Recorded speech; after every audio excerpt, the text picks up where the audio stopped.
Vou contar até 3, todo mundo vai ler comigo. Salmo 100, verso 2. 1, 2, 3. Servirei ao Senhor com alegria, apresentar-me a Ele com cânticos alegres. Então o salmista está dizendo que nós temos que servir ao Senhor de que forma?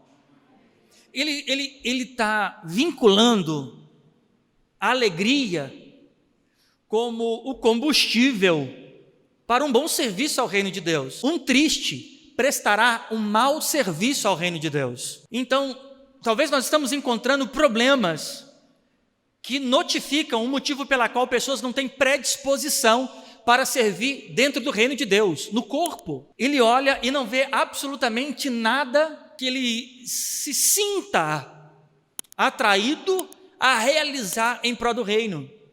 Porque há um fator de combustão para isso acontecer. Tem que ter alegria. Tomado por tristeza, ninguém servirá a Deus de forma exímia e cuidadosa. Porque o serviço a Deus é uma resposta a uma satisfação. Alguém só pode servir a Deus a esse nível como resposta a uma satisfação.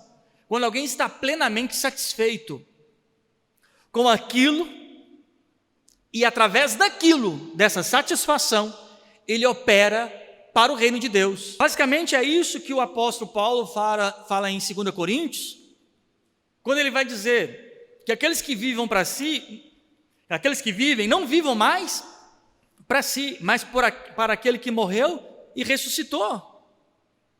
A alegria de viver para Cristo, ou viver para Cristo, é resultado de plena alegria naquilo que Cristo fez. Nós estamos vivendo uma geração triste. A salvação tem se tornado uma coisa triste. Congregar, uma coisa melancólica. Ninguém nem está tão vivendo em Deus, está sobrevivendo. É uma tentativa de sobrevida. E aquela tão famosa esperança de salvação, nada mais se tornou do que uma pessoa em meio a um furacão e tempestade de adversidades, segurando num graveto, pedindo para que ele não se rompa. A alegria é fundamental, e não é a alegria subjetiva. Eu falei da alegria subjetiva. O que faz uma criança pobre no meio da África saltar de alegria e brincar de alegria? Porque ela não tem as demandas de um europeu capitalista, cheio de coisas. Ele não tem essas demandas. Ele não vai ficar triste porque ele não tem um videogame. Ele não vai ficar triste porque esse ano ele não passeou, ele não viajou. São demandas que são superficiais e subjetivas. Já viu pessoas que ficam tristes porque o pai não deu o tênis que ele queria.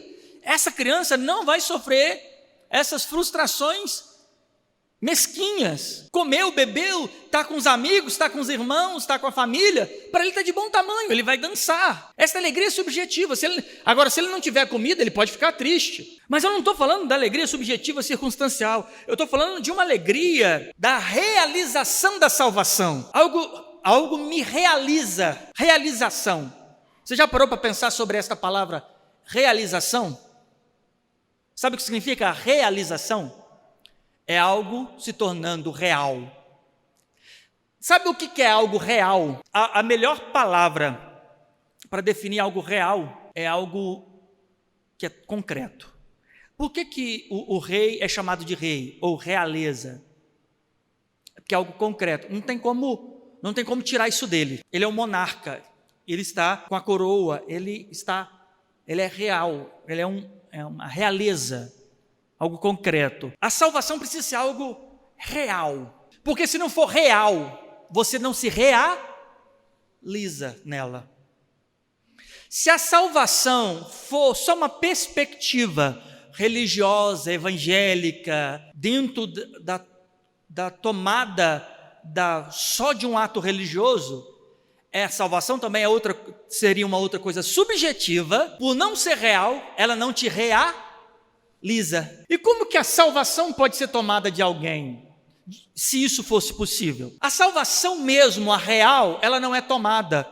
O que é tirado das pessoas é sua ideia de salvação, porque quando a frustração é muito maior, elas deixam tudo concernente àquela ideia de salvação, que não era real, porque não o realizava. Olha, é uma linda ideia, essa ideia de salvação. Poxa, olha que coisa linda.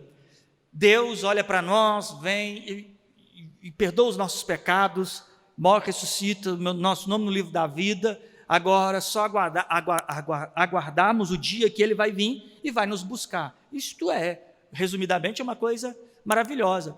Porém, se só tiver na sua racionalidade intelectual, religiosa, você vai se deparar com a afronta da vida, sucumbir isso. E aquilo que não era tão real na sua consciência, nunca pôde te realizar o suficiente.